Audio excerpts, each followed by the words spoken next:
بسم اللہ الرحمن الرحیم۔ اہل حدیث ان کے مخالفت کرنے والے، جھوٹی خبر پر جو ہے طوفان کھڑا کر دینے والے آپ کو جتنے ملیں گے، یہ بھی ایک علامت ہے اہل بدعت کی۔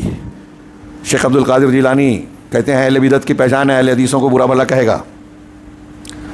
امام حاکم نے کچھ ابن قطان کا قول نقل کیا کہ روئے زمین پر کوئی بھی بدعتی ہو، لیسا علی وجہ الارض مبتدع الا وہو یبغض اہل الحدیث، کہ روئے زمین پر کوئی بھی شخص ہو جو بدعتی ہے وہ اہل حدیث سے نفرت ضرور کرے گا، یہ اس کی پہچان ہے۔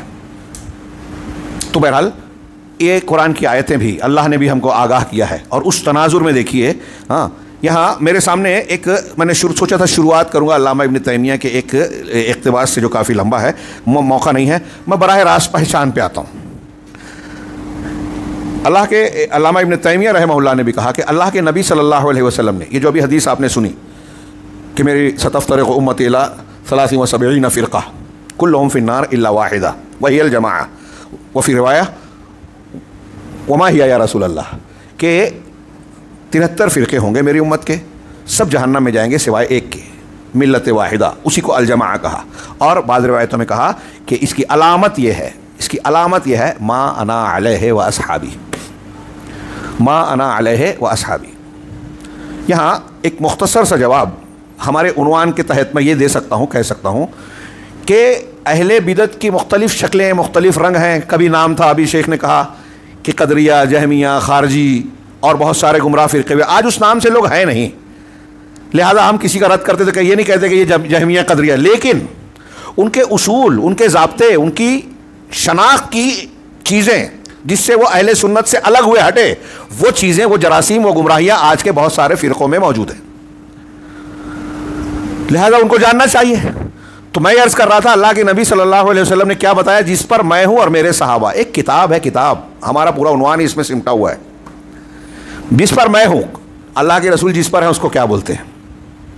جی ہاں بیٹے، اللہ کے رسول کے قول فعل عمل کو کیا بولتے ہیں؟ حدیث ہے، سنت ہے۔ آپ جس پر ہیں سنت ہے، اس کو ماننے والے اہل سنت، اس کو ماننے والے اہل حدیث۔ آج کل کچھ لوگوں کو نام پر بھی اعتراض ہے، یہ انتساب اس چیز کی طرف ہے جس کو اللہ کے رسول نے کہا ہے اس کو مانو، شخصیتوں کی طرف، شہروں کی طرف، سلسلوں کی طرف نہیں ہے، اس لیے یہ انتساب جائز ہے اور اس میں کوئی تعصب نہیں ہے، اور بدعتیوں کے مقابلے میں پہچان کے لیے ہے، خیر وہ ایک الگ ٹاپک ہے۔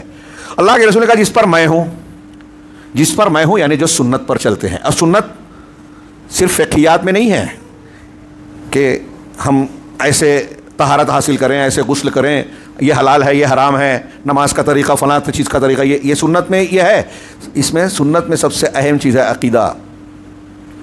ہمارے سلف السنہ کے نام سے عقیدے کی کتابیں لکھے ہیں، امام احمد بن حنبل کی اصول السنہ کتاب ہے، عقیدے کی کتاب ہے، امام خلال ابن ابو عاصم کی کتاب ہے السنہ، کتاب السنہ، عقیدے کی کتاب ہے، اس کو سنہ بولتے ہیں کہ نبی کا یا نبی کے طریقہ، نبی کا عقیدہ کیا ہے، اللہ تعالیٰ کی ذات، صفات، الوہیت، ربوبیت کے معاملات سے لے کر تمام غیبیات سے متعلق ہمارا عقیدہ ہے، دین کے اصول ہیں، یہ بنیاد ہے۔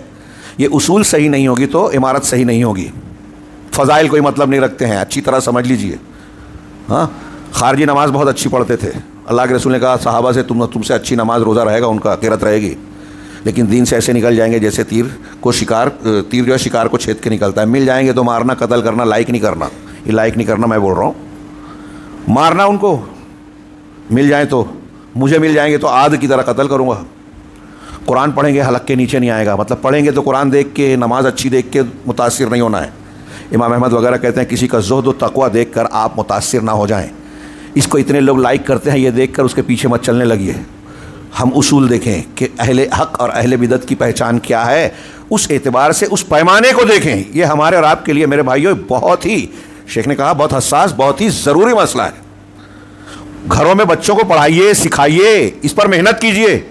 اسی پر محنت نہ کرنے کا نتیجہ ہے کہ مرتد ہو جاتے ہیں، منکر حدیث بن جاتے ہیں، گمراہ لوگوں کے آرام سے جو ہے دام میں پھنس جاتے ہیں۔ یہ ہو رہا ہے ہمارے سماج اور معاشرے میں، اور یہ اس بات کی دلیل ہے کہ ہم نے یہ سبق پڑھایا ہی نہیں ہے، عقیدے پر محنت کی ہی نہیں ہے۔ ہاں، تو اللہ کے نبی جناب محمد رسول اللہ صلی اللہ علیہ وسلم کا یہ فرمان کہ جس پر میں ہوں اور میرے صحابہ وہ اہل حق ہے، اس کی پہچان ہے۔ اب اس ایک چیز کو عنوان بنائیے کتاب کا اور اس پہ پوری کتاب لکھ ڈالیے کہ اللہ کے رسول عقیدے میں کس چیز پر تھے، عبادت میں کس چیز پر تھے، حلال و حرام میں کس چیز پر تھے۔ اب ہمارے یہاں جو مسلمان اپنے آپ کو بولتے ہیں کیا عقیدے میں وہ اسی چیز پر ہے جس پر رسول اللہ صلی اللہ علیہ وسلم تھے؟ اللہ کہتے تھے کہ اللہ عرش کے اوپر ہے۔ ہمارے یہاں صوفی یا شرعی ماتریدی کہتے ہیں اللہ عرش پر نہیں ہے، ہر جگہ ہے۔ اللہ کے رسول صلی اللہ علیہ وسلم جس چیز پر تھے وہ عقیدہ ہی نہیں ہے۔ اور ہمارے بیچ موجود ہیں لوگ اور بولے تو بہت تعجب کرتے ہیں، مانتے ہی نہیں ہیں۔ میرے بھائیوں پڑھو، ان کو بھی سمجھائیے۔ آپ محنت کر رہے ہیں تو صحیح راستے پہ محنت کیجئے۔ زندگی بھر جو ہے ببول کے درخت پر پتھر مار کے بولیں گے نہیں میں اس پہ سے آم گرا کے رہوں گا، بدعتی وہی کر رہا ہے، مشرک وہی کر رہا ہے کہ میں غلط راستے پہ چل کے جنت میں جاؤں گا بول رہا ہے۔ ہاں، نہیں جا سکتا۔ وَأَنَّ هَذَا صِرَاطِي مُسْتَقِيمًا فَاتَّبِعُوهُ، اللہ تعالیٰ نے کہا ہے، حکم دیا ہے، مانو اسے کہ یہ میرا سیدھا راستہ ہے، اسی ایک راستے کی اتباع کرو۔ وَلَا تَتَّبِعُوا السُّبُلَ، دوسرے راستوں کے، کیونکہ وہ بدعتیوں کے راستے ہیں، غلط راستے ہیں، گمراہیاں ہیں، ان پر مت چلو۔ یہ اللہ کہہ رہا ہے۔ کیا تشدد ہے یہ؟ اگر اسے آپ تشدد کہے تو پھر اللہ رب العالمین اس کا حکم دے رہا ہے۔ اللہ کہہ رہا ہے دوسرے راستوں پہ، جو دوسرے راستے پہ نہیں چلنا ہے وہ راستے کیا ہیں اسے جاننا سمجھنا، اور ہمارے بال بچوں کو سمجھانا پڑے گا کہ نہیں پڑے گا کہ اس راستے پہ نہیں چلنا۔ جب ہم بتا رہے ہیں اس راستے پہ نہیں چلنا تو آپ کہہ رہے ارے تشدد، یہ سب چھوڑو، فضائل پہ بات کرو، یہ بھی صحیح ہے وہ بھی صحیح، گائے بھی گابن بیل بھی گابن، ایسا بولو۔ اور یہی کر رہے ہیں بہت سارے، آپ دعوت نہیں دے رہے ہیں۔ تو اللہ کے نبی صلی اللہ علیہ وسلم کا یہ فرمان کہ 73 فرقوں کے حق پر وہ ہوگا جس پر میں اور میرے صحابہ ہیں، یہ معیار دے دیا، ترازو دے دیا۔ اب اللہ اور اللہ کے رسول صلی اللہ علیہ وسلم، اللہ کے رسول صلی اللہ علیہ وسلم کا اخلاق قرآن کا پرتو تھا۔ تو جب آپ کی سنت بولی جاتی ہے تو قرآن الگ نہیں ہوتا، یہ دماغ میں رکھیے، کیونکہ آپ قرآن پر عمل کرتے تھے، قرآن کی تشریح کرنے والے، قرآن کے مبین مفسر اول تھے، اللہ کی طرف سے آپ کو یہ کام دیا گیا تھا، لِتُبَيِّنَ لِلنَّاسِ مَا نُزِّلَ إِلَيْهِمْ، قرآن کہتا ہے۔ تو اب اللہ کے نبی صلی اللہ علیہ وسلم کی سنت عقیدے سے لے کر اخلاقیات تک، آداب تک، سب چیزیں آ گئی۔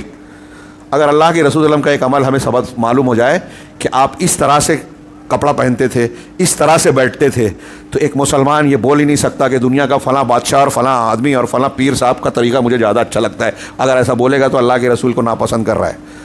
پھر آپ جھوٹ مت بولو صبح شام، رضیت باللہ ربا وبالاسلام دینا وبمحمد صلی اللہ علیہ وسلم رسولا۔ آپ اللہ سے راضی نہیں ہو رب ہونے سے، اسلام کے دین ہونے پر راضی نہیں ہو، کیونکہ آپ اسلام کو چھوڑ کر ادھر ادھر جا رہے ہو۔ رسول کے رسول ہونے پر راضی نہیں ہو، اس لیے کہ آپ اللہ کے رسول کے مقابلے میں فلاں کو پیر مان رہے ہو، فلاں کو بابا مان رہے ہو، فلاں کو امیر مان رہے ہو، اور اللہ کے رسول کی سنتوں کو چھوڑ کے ان کے طریقے پہ چلنے کی بات کرتے ہیں۔ ان کا اجتہاد، ان کا خواب، ان کا اجتہاد، ان کی رائے، ان کا کشف اور ان کا فلاں اور فلاں۔ آپ اللہ کے رسول صلی اللہ علیہ وسلم سے راضی نہیں ہے، مطلب خوشی نہیں ہے کہ رسول کا طریقہ اس سے اچھا مجھے وہ لگتا ہے فلاں بابا، کیونکہ وہ ہوا میں اڑتے تھے۔ ہاں، گمراہی ہے۔ کسی بھی مولوی سے فتویٰ پوچھے کسی بھی مسلک کا کہ ایک آدمی اللہ کے رسول کی سنت کو چھوڑ کر دنیا کے کسی بھی انسان کی، یہاں تک کہ حضرت عیسیٰ اور موسیٰ علیہ السلام کی بات بول کے کہے کہ میں اس کو مانتا ہوں، اللہ کے رسول کی یہ سنت نہیں مانوں گا، کیا وہ صحیح ہے؟ پوچھئے دنیا کے کسی بھی مسلک کے عالم سے جو مسلمان ہے، وہ کہے گا یہ گمراہی ہے۔ کبھی کفر ہو سکتا ہے، شرک ہو سکتا ہے، کفر ہو سکتا ہے۔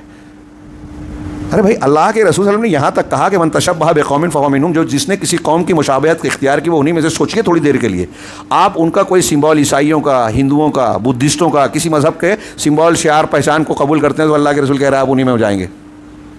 چھوٹی بات ہے، بظاہر کتنی چھوٹی بات ہے کہ آپ کہیں کہ ہمارا ایک نوجوان جو ہے سلیب لٹکا لے، ہماری عورت جو ہے، عورتیں جو ہے وہ اور ہندو عورتوں کی طرح کشکا لگائیں اور ان کی ہندو عورتوں کی طرح کوئی چیزیں اختیار کریں، بظاہر چھوٹی سی بات ہے۔ اللہ کے رسول کہہ رہے ہیں انہی میں شمار ہو جاؤ گے۔ شدت، آپ تو فتویٰ دے دیں گے یہ شدت ہے؟ نہیں، یہ شدت نہیں ہے۔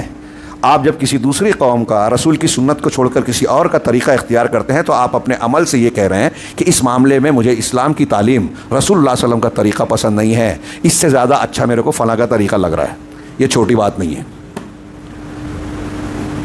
تو اللہ کے نبی صلی اللہ علیہ وسلم کہا جس پر میں ہوں اور میرے صحابہ۔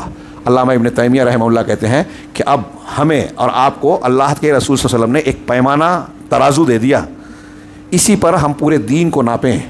اب کوئی شخص یہ کہتا ہے میں فلاں ہوں، میں ڈھیما ہوں، تو جو انتسابات اور القاب اختیار کر رکھے ہیں، رسول اللہ صلی اللہ علیہ وسلم نے ان چیزوں کو پہچان، اسلام کی پہچان اختیار قرار نہیں دی کہ آپ اس سے حنفی، شافعی، مالکی، نقشبندی، چشتی، قادری، جہمی، قدری، فلاں اور فلاں سے، یہ چیزیں اللہ کے یہاں مقبول نہیں ہیں۔ اللہ کے رسول اللہ نے جو علامت بتائی کہ اللہ کے نبی صلی اللہ علیہ وسلم اور آپ کو فالو کرنے والے سب سے پہلے جو صحابہ کرام تھے ان کے طریقے کو سامنے رکھا جائے۔ جو کوئی شخص اگر کسی دین کے کسی معاملے کو عقیدہ ہو، عمل ہو، عبادت ہو، حلال ہو، حرام ہو، ان کے مطابق کہتا ہے تو وہ سراخوں پر، اور ان کے خلاف کہتا ہے تو وہ غلط ہے۔ دنیا میں کوئی بھی فرقہ جماعت ہو، اگر ان سے ہٹ کے کوئی اصول بناتی ہے تو وہ گمراہ ہے، وہ بدعتی ہے، وہ غلط راستے پہ ہے، صحیح ہو ہی نہیں سکتے۔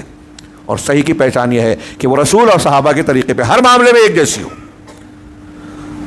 لہذا یہ ایک پیمانہ تو میں یہ عرض کر رہا ہوں کہ نوجوان، اگر آپ کو لمبے چوڑے مطالعے کا وقت نہیں ہے، آپ کے پاس سارے گمراہ فرقے نہیں ہیں، ان کے اصولوں کو نہیں پڑھ سکتے، تو آسان طریقہ ایک یہ بھی ہے کہ آپ اللہ کے نبی صلی اللہ علیہ وسلم کا عقیدہ کیسا تھا، آپ کی عبادتیں کیسی تھی، آپ کے اور صحابہ کرام نے آپ کو کس طرح اتباع کی، کس معاملے میں صحابہ کا کیا موقف تھا، متفقہ اختلافی ہے تو وہاں اس کا اصول الگ ہے، بیان کیا جاتا ہے۔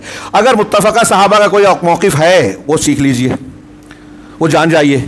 اب جہاں بھی کوئی نیا آدمی آیا، وہ کتنا بھی ہوا میں اڑتا ہو یا تیرتا ہو، اگر کوئی ایسا شخص بھی آتا ہے تو آپ اس کی بات کو، اس کے فعل کو، اس کے اصولوں کو ناپیں کہ صحابہ اور اللہ کے رسول صلی اللہ علیہ وسلم کے مطابق ہے یا نہیں ہے۔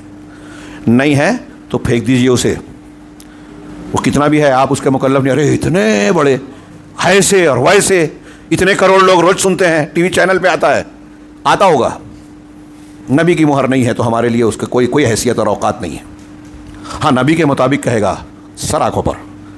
السلام علیکم۔ ویڈیو پسند آنے پر اپنے دوستوں کے ساتھ واٹس ایپ اور سوشل میڈیا پہ ضرور شیئر کریں۔